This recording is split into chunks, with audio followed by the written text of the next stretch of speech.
Thanks very much, Carol. Let's have a second applause.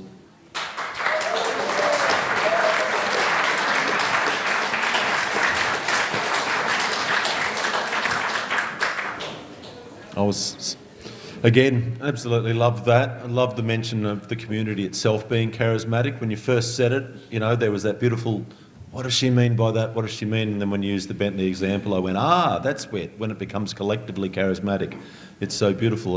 And your mention of self-organisation, such an important thing. I mean, self-organisation was the Tinny Army, self-organisation was the recovery, self-organisation, you know, is the MO movement. Self-organisation, you know, rather than centralised organisation is what really defines us. And it made me remember one of, you know, Annie Kea's sort of statements during Bentley, you know, as, you know, it's not about having leadership, it's about tending to the health and fitness of the garden as it grows. And so I think, you know, when we think of our communities as very similar to our gardens, you know, we can take that approach. We've got to, you know, tend to its health and fitness rather than think we're pulling the strings from above. So thanks again for a wonderful chat about the, you know, the soft centre of the chocolate, really, you know, that which is the really hard part to do. All right, enough said. We'll bring on Gai now. And you, and Gai and Megan now. Megan, thank you very much. Done. Gai and I are going to speak for, I think probably in your case, maybe hundreds of people. Scores. Scores of people. I'm rather nervously speaking on behalf of probably thousands of people that have lived at Tuntable. So I'm very fortunate. I've had a look around, and the only people here that have lived at Tuntable know me quite well, so that's good. We agreed that we would start chronologically, which is the formation of the Coordination Co-operative at Tuntable Falls. After the Aquarius Festival, there was a meeting held here in this town hall. After Aquarius, what now? And while I wasn't there at that meeting, it's been reasonably well documented, and I can say for a fact that shares were sold at $200 each to buy a property that was a bit over 1,000 acres, and it was advertised by people travelling the country in the Nimbin caravan and going to the cities and to the Paddington market in Sydney and spreading the word through all kinds of alternative media that was around then. And ultimately the co-op was registered on the 19th of October 1973, and people moved on.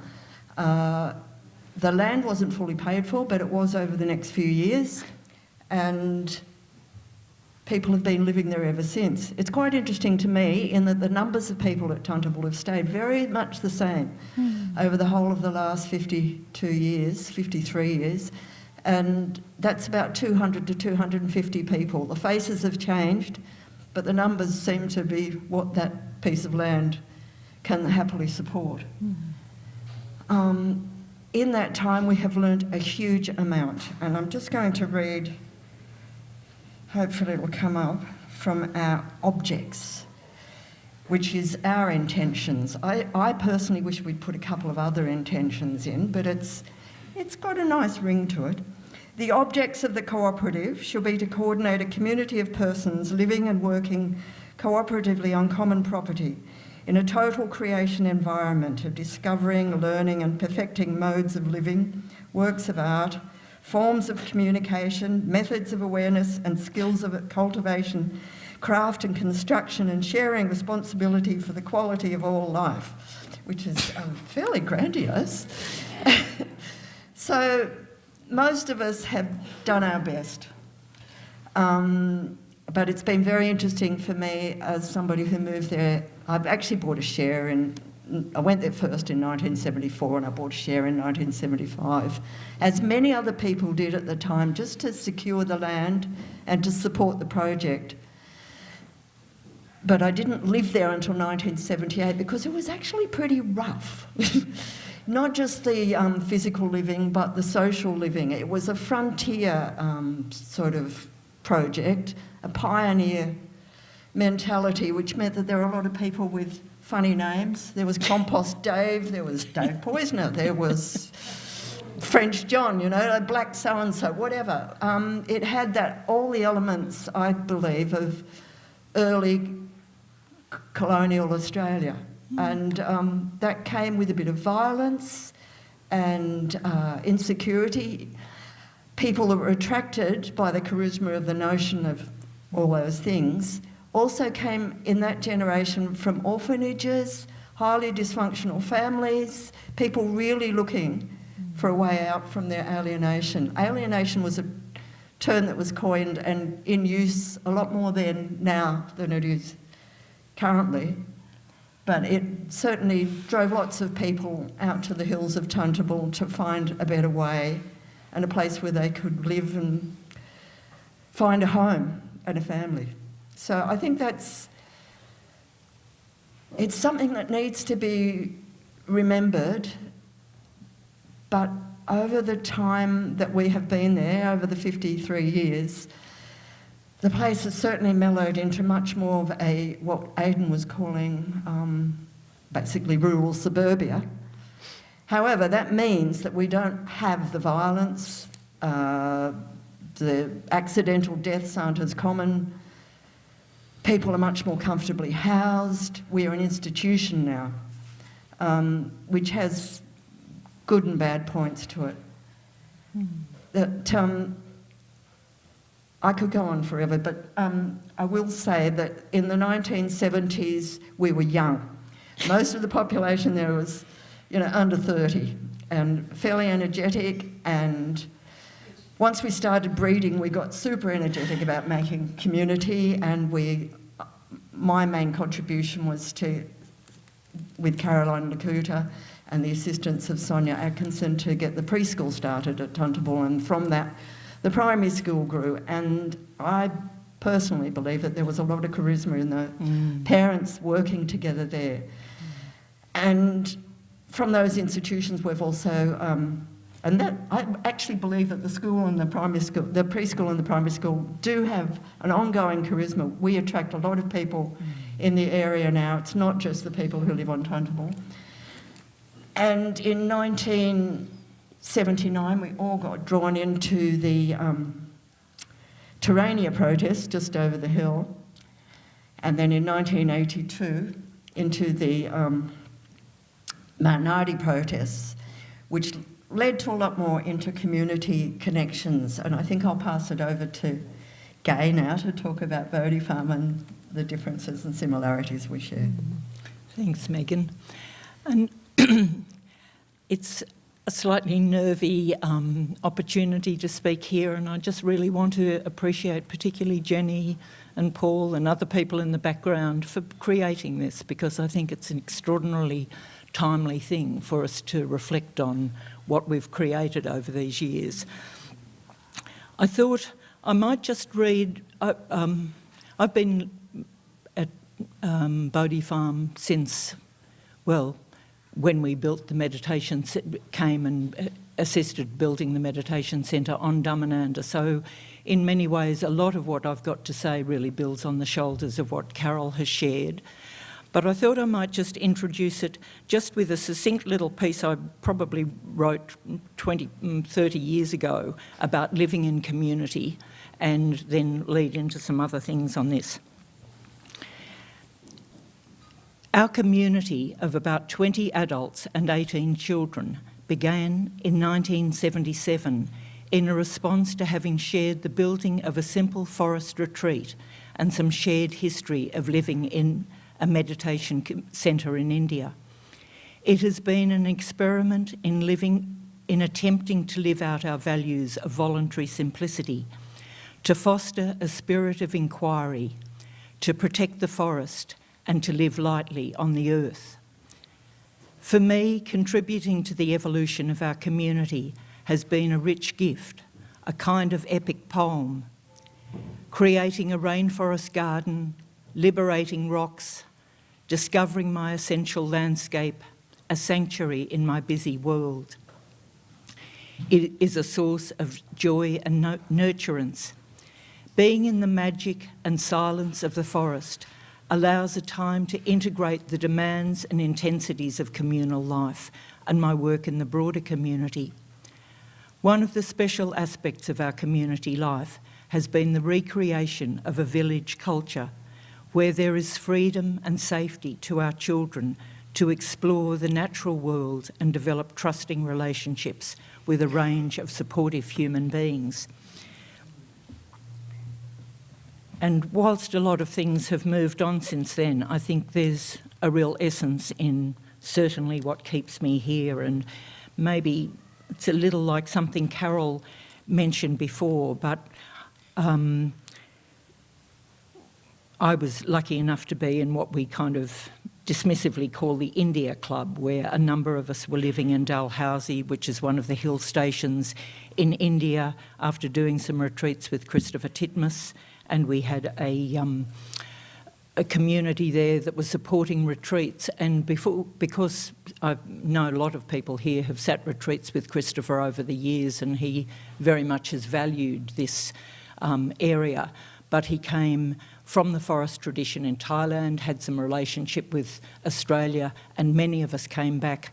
And in mid-1976, a lot of us came up to Dhammananda and helped this, I think, a very long-standing thing that Carol and Dudley had of wanting to create a Dharma centre there. It was just a very resourceful time. It was a time where actually we just assumed we had a lot of freedom and a lot of capacity to do things outside the square.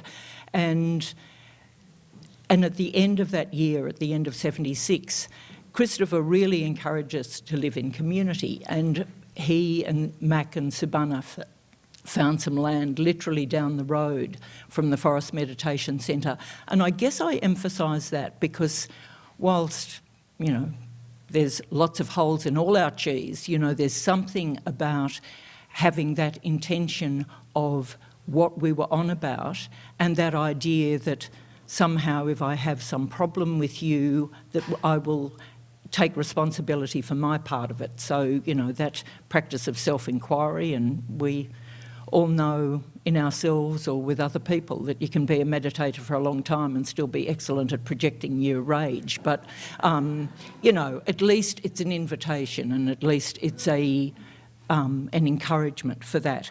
And I probably also emphasise it because in a way it was our Medita, who many of you will know, organised retreats for a long time up there, and lots of other people did, but it tended to be our immigration trail. So someone would come for a 10-day silent retreat, probably have their heart and mind blown and think, oh, what do I do now?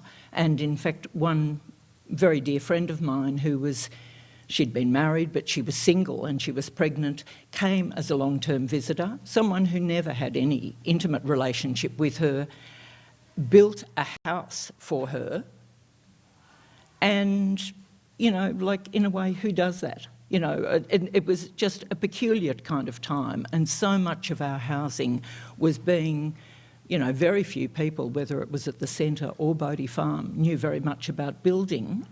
But there was, I mean, Ian Gayard, who a lot of you will know, built one of his homes, which was old packing cases from cars, and he whipped it up in a day or two and it became the kitty shed, you know. And so, but things got a little bit grander than that, but generally it was found materials, the beautiful timbers exactly like that are being slashed at the moment, but sawdust, cement, mud brick, and just being resourceful, finding wonderful old windows, that kind of capacity. But the other thing to say that, and again...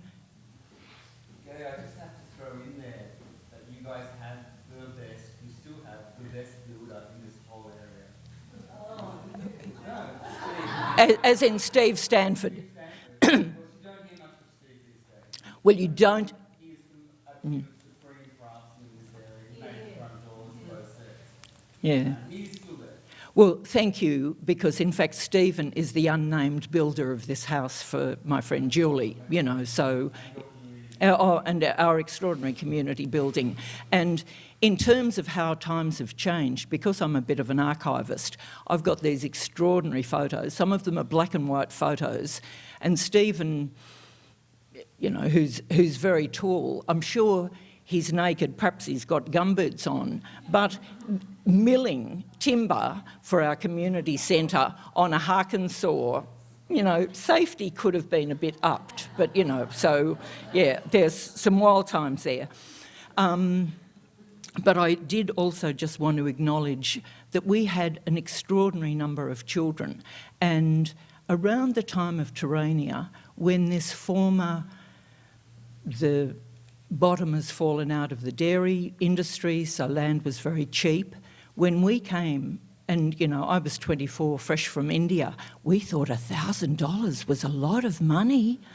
And, you know, relatively it was, but we bought our land for 16 grand, and Subana, who many of you know, her lovely mother, knew that a lot of people couldn't even afford that and put in a lot to help them in that, you know, so there was all these very elegant sort of supports.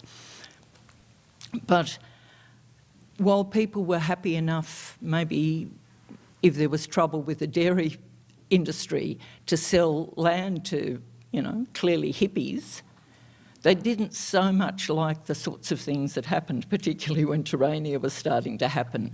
And around that time there were rumours that it was really Baby Farm, and they lured these women up to the meditation centre to do retreats, and then they'd go to the farm and they'd get impregnated, and it would get kind of worse when the children got sold.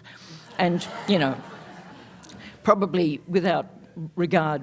But however, I sometimes feel, when I particularly look back, our peak population, I think vaguely around Terrania times, was about nearly 30 adults.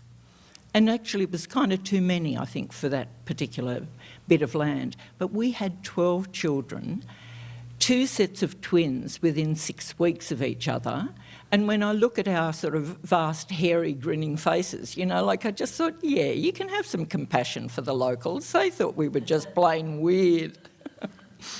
And there was that very, well, I think I've already said, implied that people didn't necessarily have a lot of building skills, but we were so collective. Like anyone who's got history with the place might remember the barn, which was this absolutely basic little building that was on the farm when we first got there.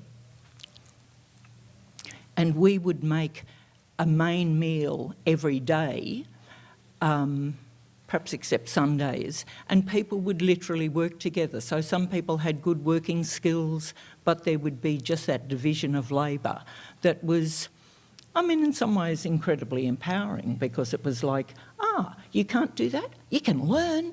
And, you know, that was that kind of spirit. And even looking back at photos, on the little veranda we had a big, low round table, and all these 3- and 4-year-olds eating in this tiny little place. There's a room upstairs that someone lives in, so it was basic as. But I might be digressing with all of that. Well, I think we could talk about the communal living stuff, because that was happening on Tuntable too in the early days. And people were sharing kitchens, building a shared kitchen and toilets and things like that, and having small buildings around, which brings us to some of the changes in the building code and the activism that led to that. From Terrania and baby farms, there was a greater consciousness that hippies were up in the hills doing illegal things, and it became quite confrontational for Bodhi Farm, to a lesser degree in a way for Tuntable, though Tuntable was a big threat. I mean, we were a lot of people, and a lot of them not wearing clothes a lot of the time. We were lucky in a way in that we were in Nimbin, and I have to say that we really need to give credit to the original white settlers here as well as the Aboriginal people, because on the whole, They were quite welcoming and tolerant. Not all, but on the whole, I think we were very, very blessed in that they were happy to share skills, to find us vaguely amusing rather than a threat, and to be glad that their town was being revived. Now, I'm not talking for all of them, but I personally have a great respect for the attitudes that we encountered here. Anyway, so it wasn't quite as confrontational here. Yeah. But there was confrontation, and the council went to Bodhi Farm, and they also did come to Tuntable, and we ended up giving an ICOSA to a preschool in Gunnellabar rather than and demolishing a house that was right next to the creek. Because in our original discussions with council, we were also very fortunate to have a fellow called Wally Duckering, who was the health inspector. And he was very flexible. He was keen to make sure that we were hygienic, which meant that which led to a rule that all our houses would be at least 50 metres from the main creek, if not from all water courses. I've written up, with the help of a lot of other people, a very comprehensive history of our building codes, and there are other photos and stuff from Tuntable that, if people want to look at lunchtime, I'll sit here with them. And that sort of goes into more detail about the chronology, which is quite, it's been an ongoing thing. If you want to speak, do you want to speak about what happened at Bodhi? Yes, I would. Yeah. So, sort of in the backdrop of building houses, having all these marvellous little children about, we had, and I just was looking at some old clippings last night, so I got the dates in order. But we had some demolition orders that came to us in October 79. So this is all in the wake of Terrania, and I think, in a way, that's, exactly what polarised things a whole lot more. I mean, and prior to Terrania, we had a lovely couple. In fact, we used to go and work on Wallace's pig farm, and Phyllis, who used to run the tea house in the Channon, would actually dry Rada and Stu's laundry, because they had twins and then another child. But then all those things started kind of ripping apart during Terrania, and you can see that in the marvellous film if you haven't given yourself the favour of that. But the early demolition orders were on, we had several on the farm, but one, many of you will know John Seed and Greta Seed, so their house was literally above where I now live, and it was subsequently an exploded house, but in that stage it was a mezzanine, it's quite steep country, and a small sleeping loft. And one of the things around these demolition orders, that if you call it 2 verandas back to back and a storage loft, we can approve this. And partly because, and I refer to John Seed as János from his Hungarian Jewish background, they were such an incredibly well-connected family, and through him, I'm sure it was Murray Wilcox, who was a QC, who came and acted on our behalf. I mean, we wouldn't have had tuppence for a QC, and in a way, I think we absolutely knew that we were in a powerful place to stand for the other people who had less resources to do that. And I remember Murray speaking to council, and their QC is saying, oh, but a green, because Greta had a marvellous gardener who had a green wall, but a green wall, that would allow vermin.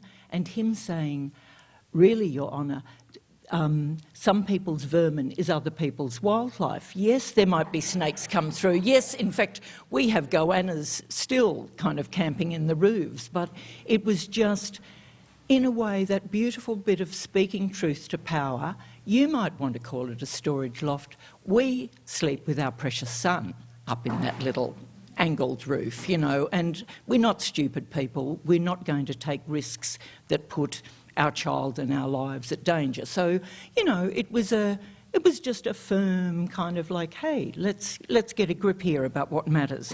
And when I was just looking through these old clippings, I saw again that Paul Lander, who of course was that magnificent Environment Minister who died way before his time, but he came up to check out Terrania, but he also talked with people, with council, about this whole MO, and I'm sure was very encouraging and supportive that they would actually support that. And it wasn't just Bodhi Farm. Yeah. By this time, there were a lot of small communities in the area, and Home Builders Association was formed, and the Pan Community, I can't remember whether it was an association or what. Pan Community Council. Pan Community Council, which made a lobby group, which was fantastic, and shared ideas and activism. And in 1983, MOs were legislated by the New South Wales government, and Paul Lander was pretty influential in that too. And from that time, which was the 1980s, were definitely a time of sort of implementing and consolidating all the exciting changes we talked about in the 60s and 70s. From that time, in my opinion, the notion of multiple occupancies as in government legislation has sort of degenerated somewhat into being very regulated. And while I can understand on many levels that our environmental activism and the threat of climate change have led to far more environmental regulations, and I have to respect that, and also bushfire protection and a whole heap of things which are common sense, but they've made it much more difficult over the years, and particularly in the years, I think, of the 90s and the early 2000s. The regulations became more and more stringent, and houses that were like Aiden's and just sort of, you sent off your paperwork to council and it's sent back, and they sent it back rubber stamped and never bothered to come and look. That sort of got squelched by an oyster out, people getting poisoned by oysters in the Hawkesbury River, and there was a big fuss about grey water systems and toilets, and we had inspections of houses for those things. And since that time, and that was the early 2000s, early 2000s, the regulations have become more and more stringent. They do actually inspect our houses and the sites that they are built on.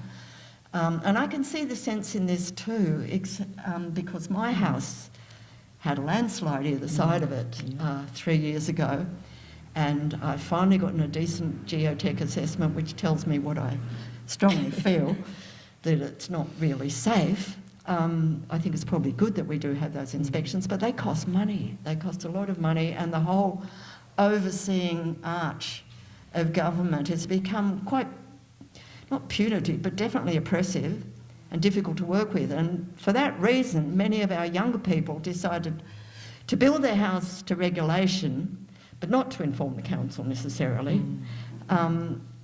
And some years ago, some ratted on them to the council, and we've had inspections since to bring those houses to approve them.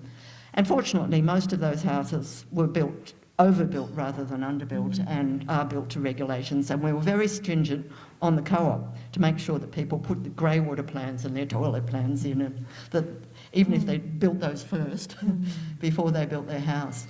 So now that we've had a whole process of people retrospectively getting their places approved, my son was in process of doing that, and now his huge 3-storey dance studio come residence come artwork come sculpture is now on the edge of a 100-metre precipice, and he's in the same position as me.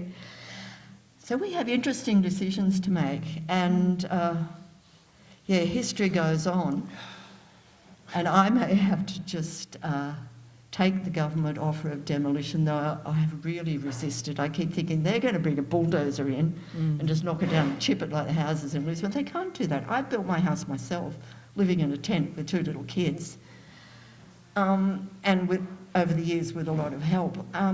It's precious. Yeah. It is my little work of art. I'm lucky in that I've raised my kids and it's served the function that I built it for. And part of me is very happy to return it to the cedar trees that once grew there. But I'm a bit worried about my neighbour, because on Tuntable we don't necessarily have the good communication that we need for resolving conflict and for looking after the land. My neighbour will probably just let it go back to weeds, so I'm trying to figure out a plan to keep the cow cane and the Madeira vine out of all the trees that I've planted, the bush regen that I've done since the bushfires went right down to the back of my house, and all the bush regen that I've done on the landslide, where the trees are now growing on a bit of a lean, which is a bit upsetting. But they're there, and perhaps in 20 years my place, will be more stable. I don't know where I'll be though, with all these over-regulation stuff. It's pretty interesting. Anyway, back to the past or the evolving of the present. I think it's probably quite good for us to bring up to the present day, because, the present day is actually quite important. But I also feel like, again, not wanting to tout us at all, because we've had conflicts and difficulties, but I just think sometimes when I hear people saying, for most understandable reasons, MOs are great because, it's a really cheap way to buy land. Worst reason. Yes, it makes sense, but actually really tending those relational skills is absolutely fundamental as the foundations of your building, as far as I'm concerned. And, at least having some sort of fallback position that if I get in a rage with you about where I've put my next tree or something, we might talk about it, and in Carol's suggestion, hopefully in at least a good moment, I'll own my own rage about the matter that you're being so oppositional, or, whatever it is. And I just think, in a way, in our culture, we're not especially educated for that, and that's not highly valued oftentimes. And I think one of the things, and in fact I'd hoped he might have even been here for this, but in a nice little bit of circularity, I also have a few photos that people might want to look at later, but in 1994 we had a big action at the Lismore City Council when they decided to not continue with MOs, and all our beautiful children, and there was the most fantastic quote from Chris Anderson, which I don't right have in front of me, but my own daughter Hannah was holding this big banner saying, MOs grow great kids. And I think we absolutely do, because if you're a strung-out parent right now, not having energy, they might go and work with someone else or hang out with someone else, and that sort of, in a way, that broad brush. But I suppose the issue of renewal in community, and I think at least on our place, where we've also had some very severe landslips, is a huge thing. I think it's objective to say that I think it's actually getting harder to be there as weather patterns change. But also, as Carol said, attracting particularly a family to come and be, well, they probably don't want to live for a few years in a tent while we decide whether or not we want to marry them or not, which is sort of a bit how it is in our community. And in the early 2000s, I went to Melbourne for a bit, and I ended up staying 8 years, and it was fabulous because I had a series of people living in my place, and one of them was a gorgeous little kid called Rio, who lived with his dad Jonathan, who some of you will know, and just now he has become a resident on our community. And in a nice moment of circularity, I'm his sponsor. So that just means I come and have a cup of tea with you, and if there's something that feels a little bit weird, or there's something around the house that doesn't feel okay, because, look, in a way it's a whole other conversation, but there's all the issues of people for all manner of life reasons who don't continue to live there, but you don't want this house that you've loved to be trashed.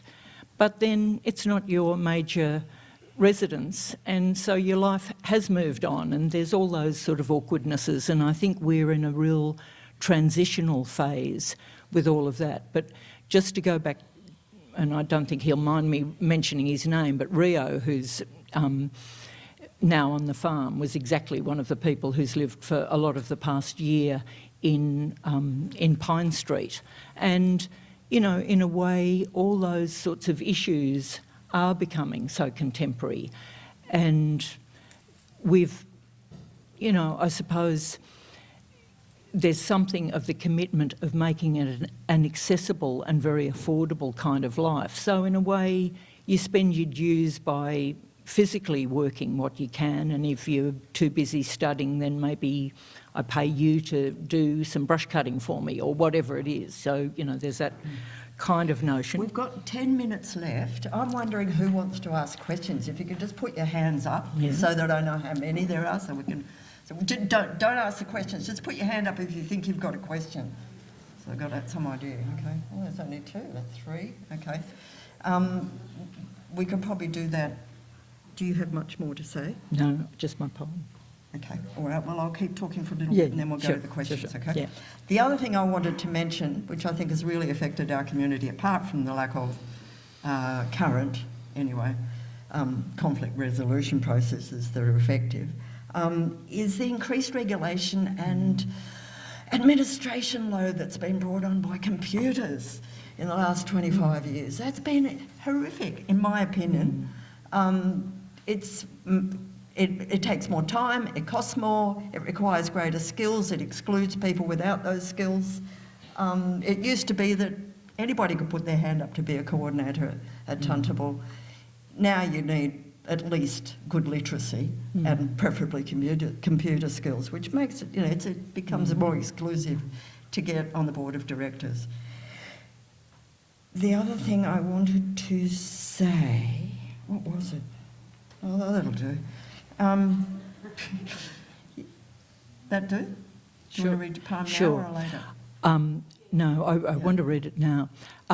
There'll be questions. There'll be questions later, and I'm just questions after the poem. yeah. I'm going to just be bold enough to share a poem that is true. It's a bit tangential, a bit like I am. And it's not exclusively about housing at all, but I do feel like it's an extraordinary commentary. Some of you will know Wendell Berry, a wonderful poet and farmer, I think from Kentucky. Anyway, American. And, you know, that must already be hard. But in a way, it's so much around the times we're in with artificial intelligence, with all this kind of, in a way, very pernicious social control that I think is making it really hard for young people to really spread their wings in the way that we had the capacity to do. And just because it's not an often used word, it ends with practice insurrection. And I thought, oh, I'd want to know what that means. And it literally means openly opposing authority. So it's quite dense, but I feel like for me it's an unofficial anthem. And my friend says, just read it, but it's true. Manifesto, the Mad Farmer Liberation Front. Love the quick profit, the annual raise, vacation with pay. Want more of everything ready-made. Be afraid to know your neighbours and to die. And you will have a window in your head. Not even your future will be a mystery anymore. Your mind will be punched in a card and shut away in a little drawer. When you want to buy something, they will call you. When they want you to die for profit, they will let you know. So, friends, every day do something that won't compute. Work for nothing. Take all you have and be poor. Love someone who does not deserve it. Denounce the government and embrace the flag. Hope to live in that free republic for which it stands. Give your approval to all you cannot understand. Praise ignorance for what man has not encountered, he has not destroyed. Ask the questions that have no answers. Invest in the millennium. Plant sequoias. Say that your main crop is the forest that you did not plant. that you will not live to harvest. Say that the leaves are harvested when they have rotted into the mould. Call that profit. Prophesy such returns. Put your faith in the 2 inches of humus that will build under the trees every 1,000 years. Listen to carrion. Put your ear close and hear the faint chattering of the songs that are to come. Expect the end of the world. Laugh. Laughter is immeasurable. Be joyful, though you have considered all the facts. So long as women do not go cheap for power, please women more than men. Ask yourself, will this satisfy a woman satisfied to bear a child? Will this disturb the sleep of a woman near to giving birth? Go with your love to the fields. Lie down in the shade. Rest your head in her lap. Swear allegiance to what is nighest your thoughts. As soon as the generals and the politicos can predict the motions of your mind, lose it. Leave it as a sign to mark the false trail, the one you didn't go. Be like the fox, who makes more tracks than necessary, some in the wrong direction. Praise resurrection. Insurrection.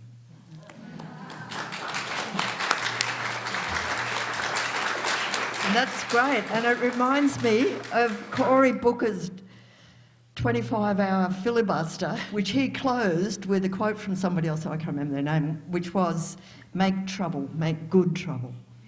That's all we can do. Yeah. Okay, questions? We've got a couple of minutes. Who's got the microphone? Here I do. Okay, cool. So, I live out on Avalon. And can you speak to whoever you wish to answer? Or? Well, my question's to all of you, Okay. actually. Does anyone know which title works best for communities? Like Avalon runs on a company title. You've got Bill and Cliff's is strata title. Tuntable is Cooperative. cooperative. Do you know which one works better for community practice? I can't answer that question, but I think we could discuss it at the end of the day because I think it's totally relevant. And I would say that a cooperative model is good, but it seems to be moving to community title for the people that are organising multiple occupancies these days. Okay, so I think we should talk about that more at the end. Yeah. Oh, Yeah. okay. Cool. Next question?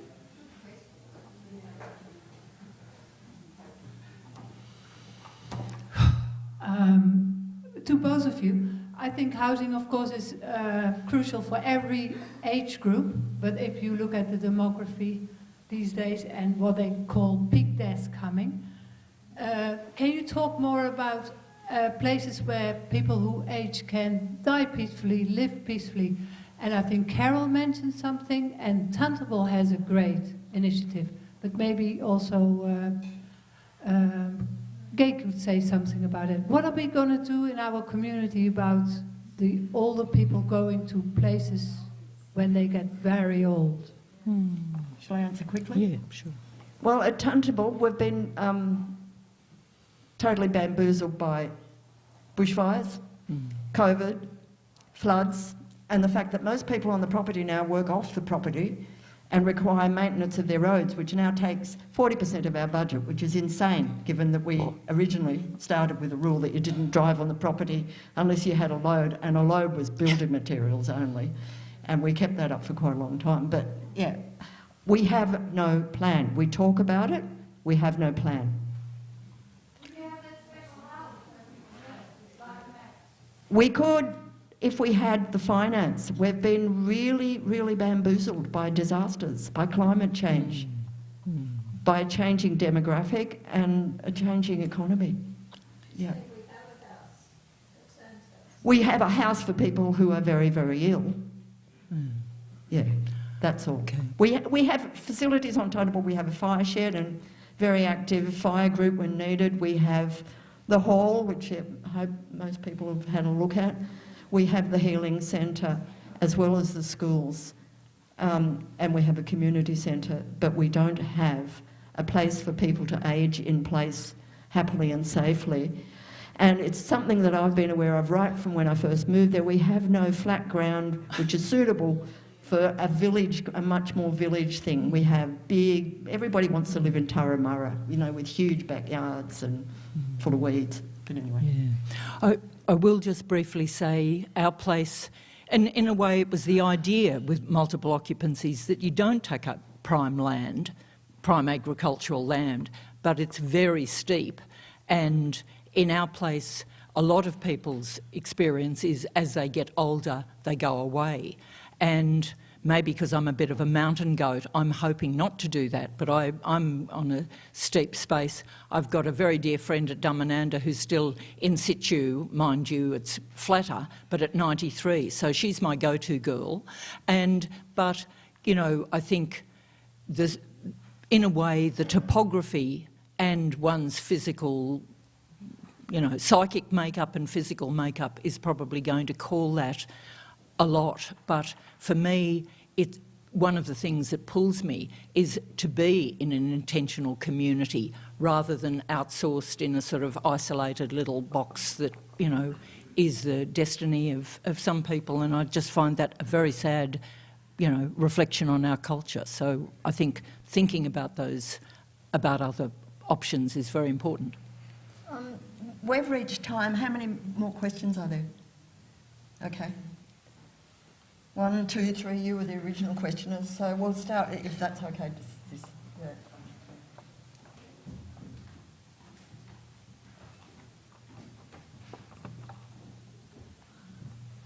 Gai, I just wanted you to talk about the fact that 650 people turned up at the council when those houses were going to be bulldozed.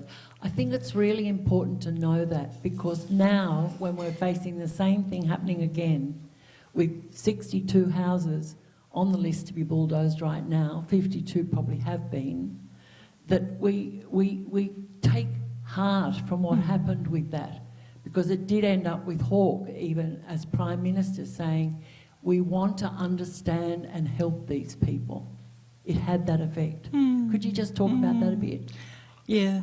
We're going to run out of time. That's it. Well, We have run out. Well, I'll just briefly say thank you, Jenny, because when I look at these photos, and I do have some colour, and it was such a moment, and in fact, Chris's little quote that I just read this morning was something like, and he was 15 at the time, I don't understand why people who've never found this kind of beauty are so opposed to what this fabulous life that we've grown up in.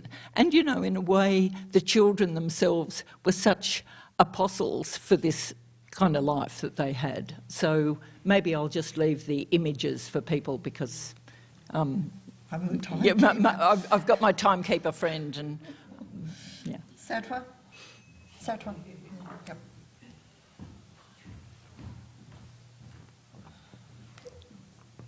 Just a question for Gai, and I'd sort of address it to Carol a little bit too, but I don't think she's here. Yeah. Do you? Oh, she is. Sorry. Do you think that the degree of intentionality required for Bodhi Farm and Dharmananda actually precludes a lot of young people a bit? Because I'll just say I'm from Sitter Farm, and I've been in touch with your communities through Steve and Ray and heaps of people. We're almost next door. And we had a much more open setup at Sitter Farm where you come and live for, or not to rent, or we had renters for a start. You just came in to a working bee, a social event and a meeting and hands up, yes. So we had a much more flow of people, and over the years, I would say much more young people. And I'm aware that young people function differently. And that sort of intentionality we've matured into and value, and they value it too, but they're in a different stage of their life. And I would I'm sort of aware that actually both your communities don't have a lot of young people, probably compared to us. And I would throw in that we grew Rio up on our place, but we'll lend him to you because he's a lovely young guy. You can borrow him for a while. But Laura wants him back. But no, just generally, is that intentionality, is it too much?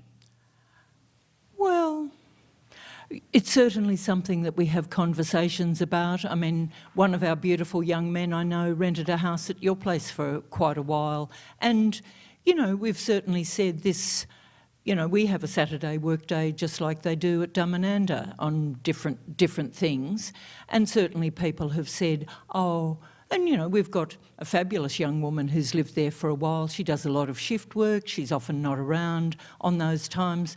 We're absolutely flexible and open to just kind of inventing other things, but there's a certain synergy that happens, I think, at our work days. And, you know, I think it's like figure skating, which I've never done, but, you know, it's just like how to not be too rigid, but really kind of stay on track and have enough guardrails and supports that it's not...